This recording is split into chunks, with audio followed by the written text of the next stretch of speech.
அனைவருக்கும் வணக்கம். நம்ம எல்லாருக்குங்க ஒரு 3 விஷயங்கள் உண்டு. அதை நீங்கள் வந்து ஏபிசின்னு ஞாபகம் வச்சுக்கலாம். ஏன்னா ஆட்டிடியூட், பின்னா பிஹேவியர், சின்னா காம்பிடென்சி. காம்பிடென்சினா வேறு எதுவும் இல்லை, ஸ்கில்லுன்னு வச்சுக்கலாம். உங்களை ஞாபகம் வச்சுக்கிறதுக்காக இந்த ஏபிசி.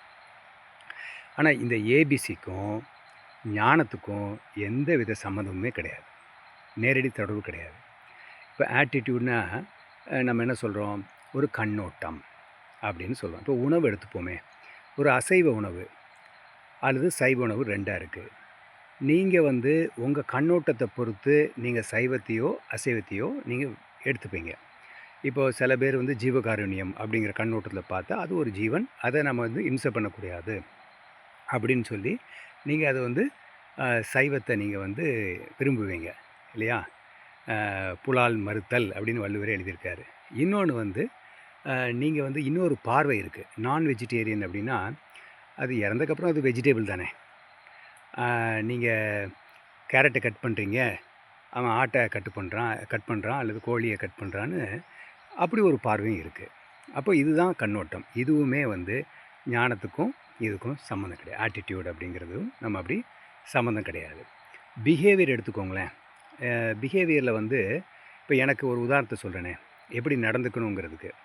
ஒரு தடவை ஒரு பெரிய ஆன்மீக தலைவர் ஒருத்தரை எங்கள் ஊர் ராஜபாளையம், அங்கே வந்து ஒரு பெரிய விழா எடுத்து நடத்தினோம். அவர் உண்மையிலேயே ஒரு மிகப்பெரிய ஞானி. அவர் என்ன பண்ணுறாரு, அந்த விழா நடந்து முடிஞ்சதுக்கப்புறம் அவர் வந்து ஒரு பரிசு மாதிரி ஒரு சின்ன கிஃப்ட் ஒன்று யார் கொடுக்குறாருன்னா, யார் அந்த மெயின் ஸ்பான்சரோ அவர் கொடுத்துட்டு போயிடுறாரு.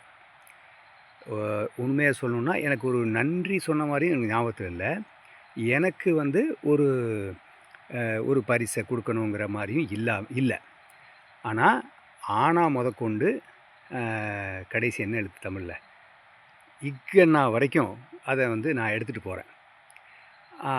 அப்போ எனக்கு ஒரு வருத்தம், என்னடா இவ்வளோ மெச்சூர்டான ஒரு பெரிய ஞானி, ஆனால் நமக்கு ஒரு தேங்க்ஸ் கூட அவர் சொல்லலையே அப்படின்னு. இப்போ எனக்கு அது வருத்தம் தான் இருந்தது. அப்போ பின்னாடி தான் எனக்கு இந்த ஒரு பார்வை கிடச்சது. பிஹேவியர் வேறு, அது வந்து எக்ஸ்பீரியன்ஸ் சம்மந்தப்பட்டது.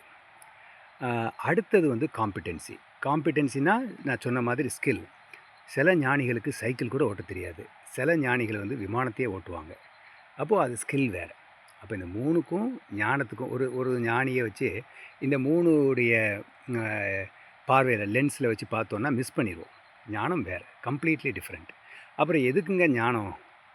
ஆட்டிடியூடு, பிஹேவியரு இதெல்லாம் வந்து அப்போ காம்பிடென்சி இதெல்லாம் இன்க்ரீஸ் ஆகணும். இல்லைன்னா கண்டிப்பாக ஞானம் வந்து அதுக்கு வழிவகுக்கும்.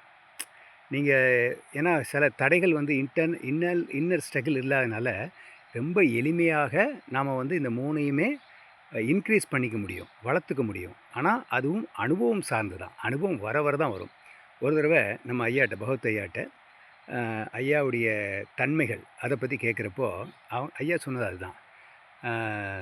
அனுபவம்னு ஒன்று இருக்குல்ல அப்படின்னு முடிச்சிட்டாங்க. ஞானத்தை பற்றி அவங்க சொல்லவே இல்லை. நன்றி.